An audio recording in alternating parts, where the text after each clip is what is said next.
friends, Jen here with a book review for you of the Pickwick Murders. This is the fourth book in the A Dickens of a Crime series by Heather Redman.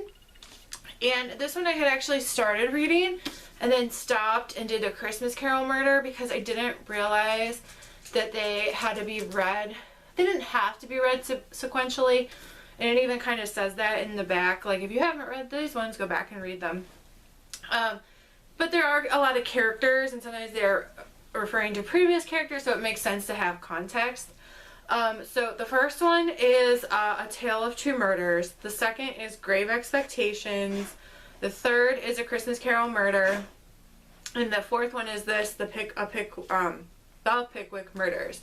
So if you haven't seen my other videos, or if this series is new to you, it follows Charles Dickens at about the age of 23 when he's engaged to Kate Hogarth. In the first book, he's just like has met her more or less, I think.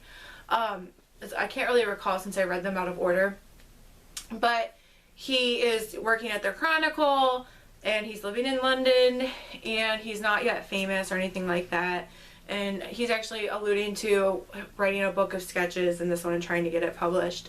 So that's kind of the overarching synopsis that we have going here.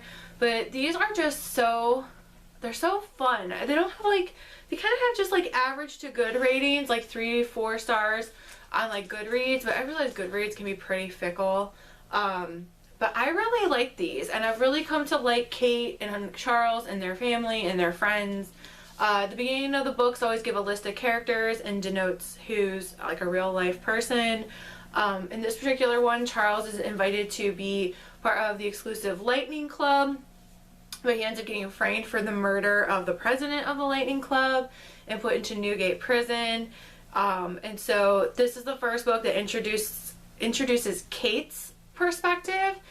These are written in third person, so it's like her perspective but in third person, and she is given these letters, and they're really cryptic, and they're like about like they're quotes from different works of literary art, and she's like trying to follow these clues, and then it'll go back to Newgate and what's going on with Charles there. And I don't want to it actually is a twist. Like, it's never exactly who you think it is in any of the books, at least in my experience.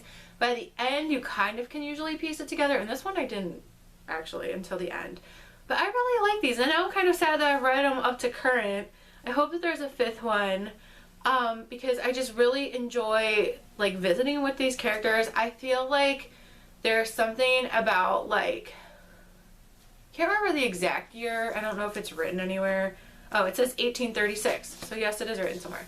But there's something for me between like 1800 and 1900 that, like, if you believe in past lives, which I do, I don't know if I had a past life in that era. I think I did, like in 1898. I think I was like in my 20s. I had like this dream, but I can go off on a tangent on that. But I had a dream that I was like 27 years old in 1898. So for some reason, like the 1800s, the turn of the century, is like an era that's really, I don't want to say like I long for it, but sometimes I kind of long for it. It's a little weird.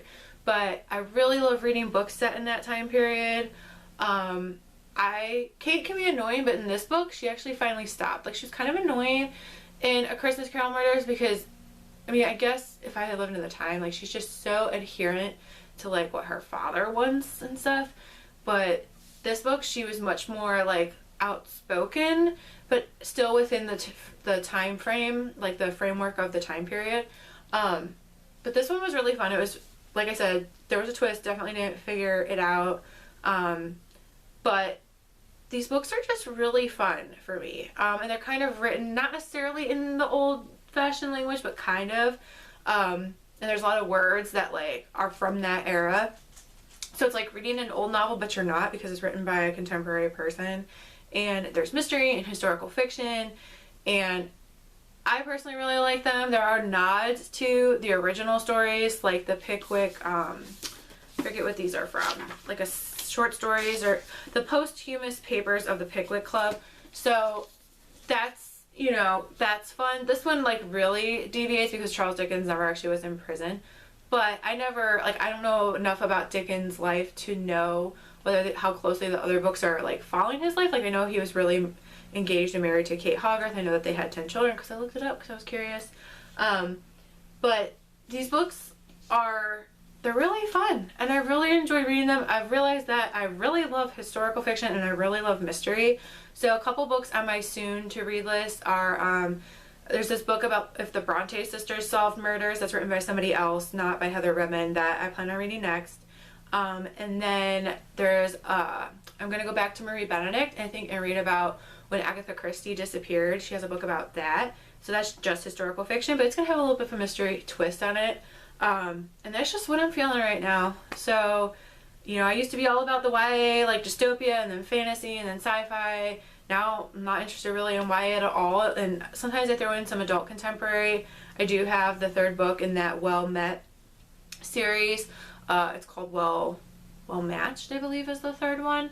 And I don't know if that's the last one, but those are fun and easy reads, so I'm excited for that as well.